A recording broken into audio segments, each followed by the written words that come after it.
आरहत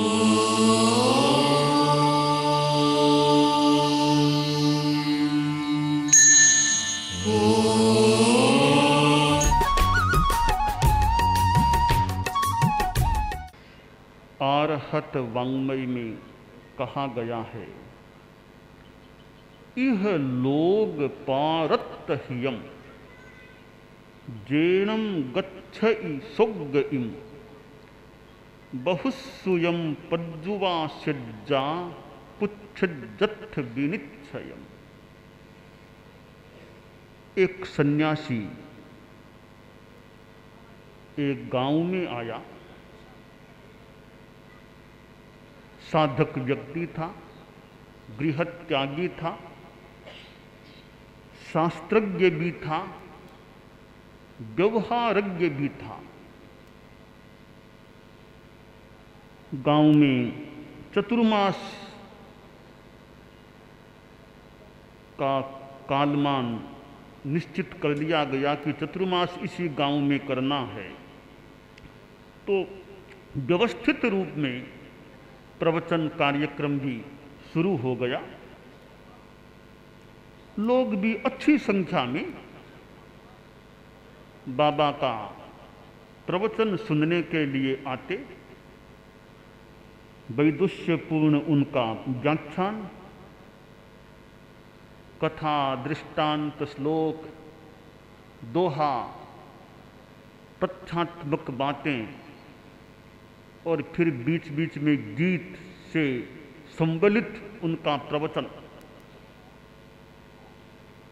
लोगों के लिए मनोहारी बन गया था, चित्ताकर्षक बन गया था, ज्ञानवर्धक भी बन गया था।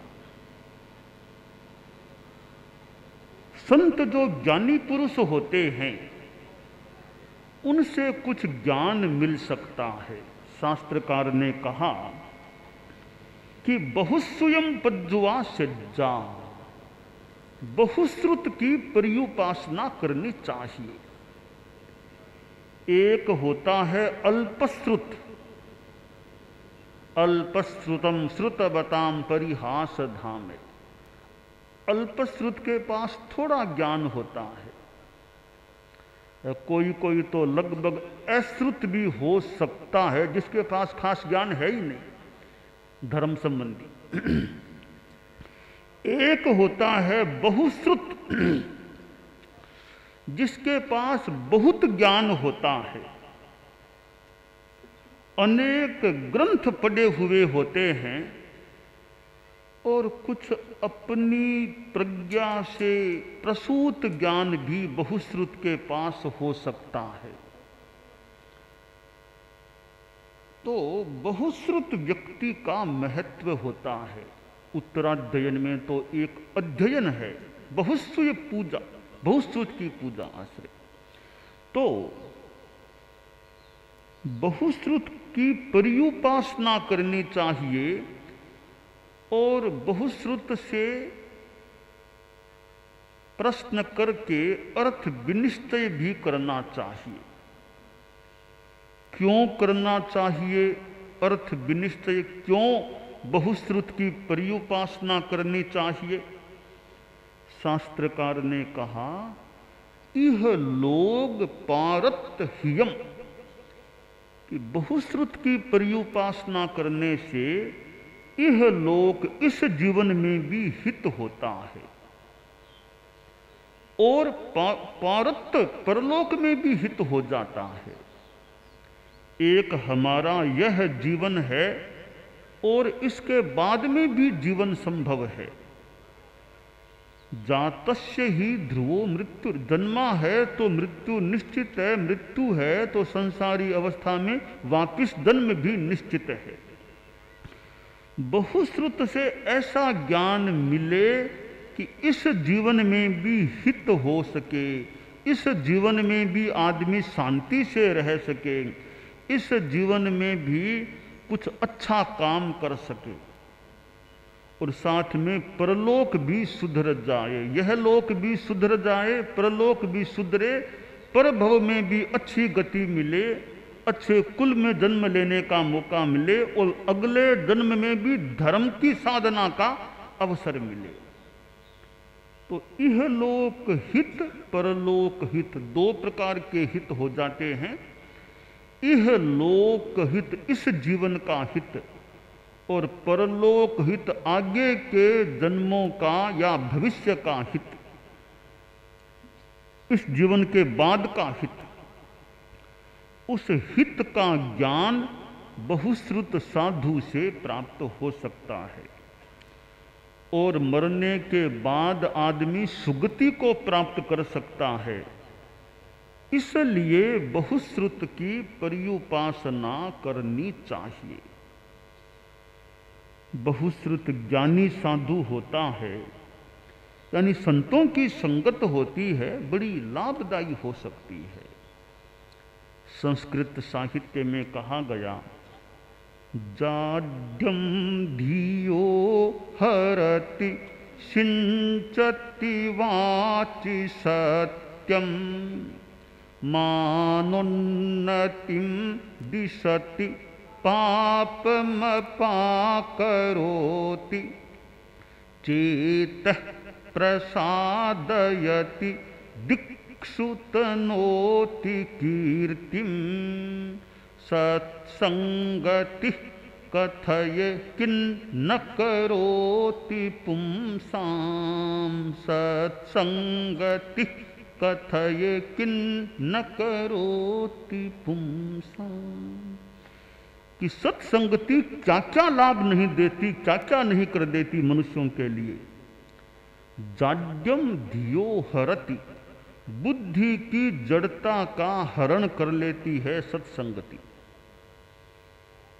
सिंचति वाचि सत्यम, सत्संगति करने वाले में सत्यवादिता की आदत पड़ सकती है, उसकी वाणी में सच्चाई आ सकती है। मानोन्नति, मान सम्मान की उन्नति भी हो जाती है संतों की संगत से। और पाप मपा करोति, सत्संगति पाप को, बुराइयों को दूर करती है। नशे की आदत है, गुस्से की आदत है, चोरी की, इनको दूर कर देती है। और चित्त को प्रसन्न बना देती है, चित्त को निर्मल बना देती है, चित्त को आनंदित कर देती है संतों की संगत।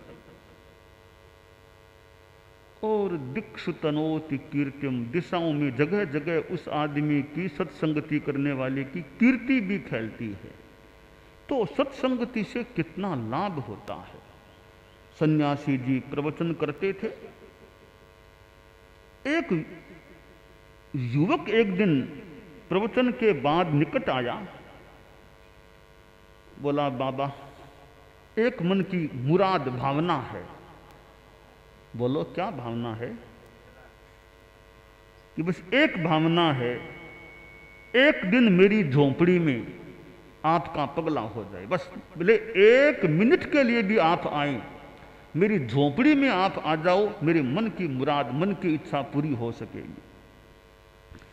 बाबा ने कहा, बेटा मैं तो थोड़ा कम जाता हूँ घरों में, और में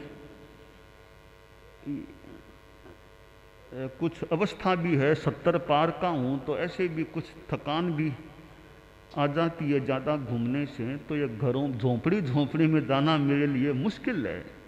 झोंपड़ी है कहाँ तुम्हारी?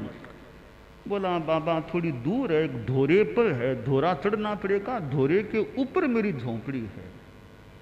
सन्यासी बोले, तो और भी मुश्किल काम हो गया, पहले दूर है फिर धोरे पर और चढ़ना पड़ता है। कहा, बाबा देख लो, भक्त की भावना है, अब यह भावना तो आप ही पूरी कर सकते हो, और तो कौन कर सकता है, क्योंकि संत आप हैं, गुरु मेरे आप हैं, तो आप पधारो तो मेरा काम हो, भावना पूरी हो। कुछ आग्रह सा किया तो संत बोला, ठीक है कभी मौका होगा तो देखूंगा। कुछ दिनों के बाद बाबा सवेरे कुछ बाहर घूमने के लिए गया था सन्यासी जी, तो वो लड़का भी उधर रास्ते में मिल गया।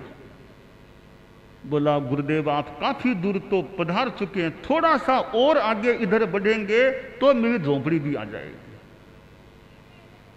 अब संत करुणा के मानो निधान थे कि इतना कह रहा है तो चले आज।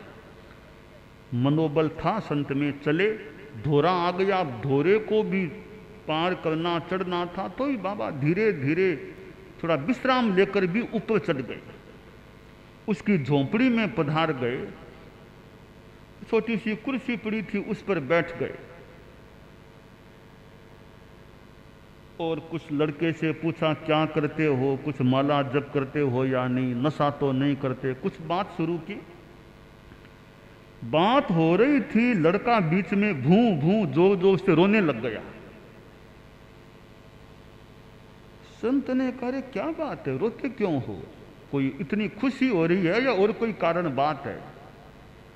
बोला बाबा खुशी तो है ही, आपके चरण मेरी झोंपड़ी में पड़े हैं, बहुत ही खुशी की बात है, जीवन का कोई स्वर्णिम दिन है मेरे लिए तो कि आपके चरण मेरी झोंपड़ी में पड़े हैं। पर मेरा एक दुख भी है। क्या दुख है? बाबा गरीब आदमी हूं बहुत, इस गांव का सबसे ज्यादा गरीब मैं हूं, मेरे से ज्यादा कोई गरीब मिलना मुश्किल है इस गांव में। रोटी की भी समस्या, सुबह मिल गई तो शाम की चिंता, शाम को मिली सुबह की चिंता, कोई व्यवस्था नहीं रोटी की, फटे हाल हों, कपड़े ठीक से नहीं, रहने को देख छोटी सी यह झोंपड़ी है। यह मेरी गरीबी की कहानी है। इस गरीबी की बात दिमाग में आ गई, तब मेरी आंखों में आंसू आ गए। संत ने ध्यान से देखा उस लड़के को, थोड़ा फिर ध्यान भी किया, कुछ ज्ञान से जानने का प्रयास किया, फिर आंखें खोली। संत जी बोले बेटा मेरे ज्ञान के अनुसार तो इस गांव के सबसे ज्यादा धनवान तुम हो, तुमसे बड़ा धनवान नहीं मिलेगा इस गांव में कोई। लड़का बोला बाप जी आप देख लीजिए, मैं तो हूं जैसा हूं, ऐसी झोंपड़ी, ये हाल मेरा, मैं सबसे ज्यादा धनवान कैसे हो सकता हूं? संत ने सोचा रे क्या बात है, मेरा ज्ञान कहता है कि सबसे ज्यादा धनवान है, इसका रूप यानी झोंपड़ी आदि देख के गरीब भी लगता है। बाबा ने फिर ध्यान लगाया, फिर आंखें खोली, फिर झोंपड़ी को ध्यान से देखा, चारों ओर देखा झोंपड़ी में। कह रहे बेटा वो क्या चीज पड़ी है उधर, ला क्या पड़ी है वो? लड़का बोला कि यह तो मेरा लोडा है, मिर्चियां बांटने का लोडा है, इधर लाओ। यह लोडा बाबा ने हाथ में लिया, ये लोडा थोड़ा ये तो पारसमणि है, तुम्हारे पास कोई लोहे की चीज है क्या? वो तो कुछ नहीं मिला, वो कांटा निकालने वाली एक लोहे की चिमपड़ी पड़ी थी, या ये एक चीज तो है, लोहे की चिमपड़ी तो है, कांटा निकालने वाली, या ये भी लाओ। उस लोहे की चिमपड़ी को बाबा ने पारसमणि के लगाया, वो चिमपड़ी सोने की बन गई। तो देख तुम्हारे पास तो धन का स्रोत है। वो लड़का बाजार गया, खूब लोहा लेकर आया, जो ही उस पारसमणि के लगाया, सारा का सारा लोहा सोना हो गया। अब लड़का बोला बाप जी भले पधारे आप पधारे, तब मुझे ज्ञान मिला कि मेरे पास कितना धन है, धन का स्रोत है। आप ज्ञानी हैं, ज्ञानी से मुझे ज्ञान मिल गया। संत बोले बेटा यह तो छोटी बात है, पारसमणि लोहा सोना कुछ खास बात नहीं, खास ज्ञान की बात यह है कि यह हमारी आत्मा है, वह भी एक प्रकार का लोहा है। इस आत्मा को धर्म रूपी पारसमणि के लगा देते हैं तो आत्मा हमारी सोना बन जाती है, आत्मा सोने की तरह निर्मल बन जाती है, स्वर्णाभ बन जाती है। तो मूल धर्म की पारसमणि के लगाओ आत्मा को, तब मूल सोना, मूल चीज मिलेगी। लड़के ने कहा यह तो बहुत ही ऊंची ज्ञान की बात है कि हम इस आत्मा को अच्छा बनाएं।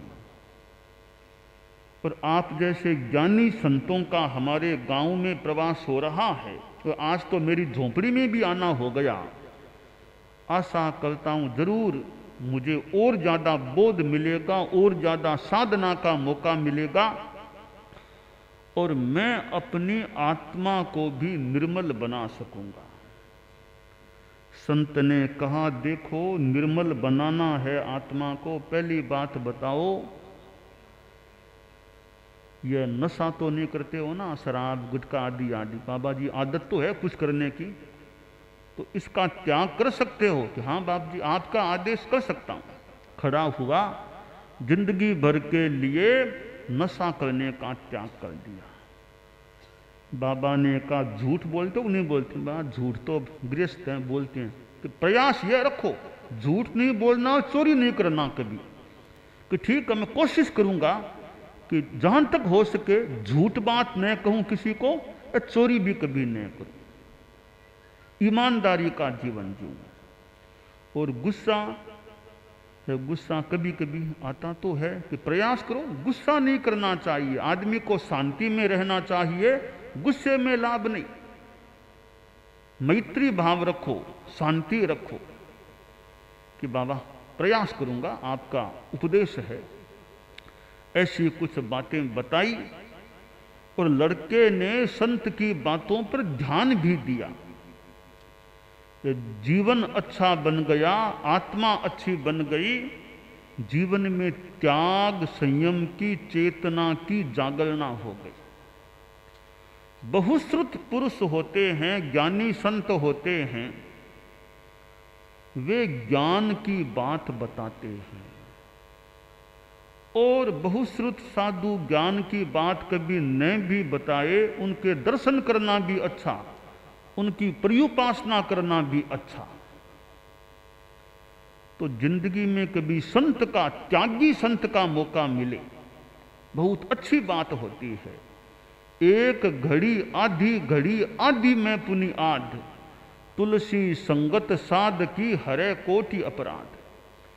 एक घड़ी आधी में भी आधी, इतना समय भी संत संगत का मौका मिले, वह भी पाप का हरण करने वाली हो सकती है। और संत जो अहिंसा के पुजारी, तन कर मन कर बचन कर देतन काहू दुख, तुलसी पातक झड़त है देखत बाको मुख। जो साधु तन से मन से वचन से किसी की हिंसा नहीं करते, अहिंसक होते हैं, महाव्रती होते हैं, कंचन कामिनी के त्यागी होते हैं, न पैसे की माया से जुड़े हुए और इंद्रियों का संयम रखने वाले, कंचन कामिनी के परित्यागी महाव्रती साधु हैं, उनके श्रद्धा से मुख दर्शन करने से भी आदमी का पाप झड़ता है।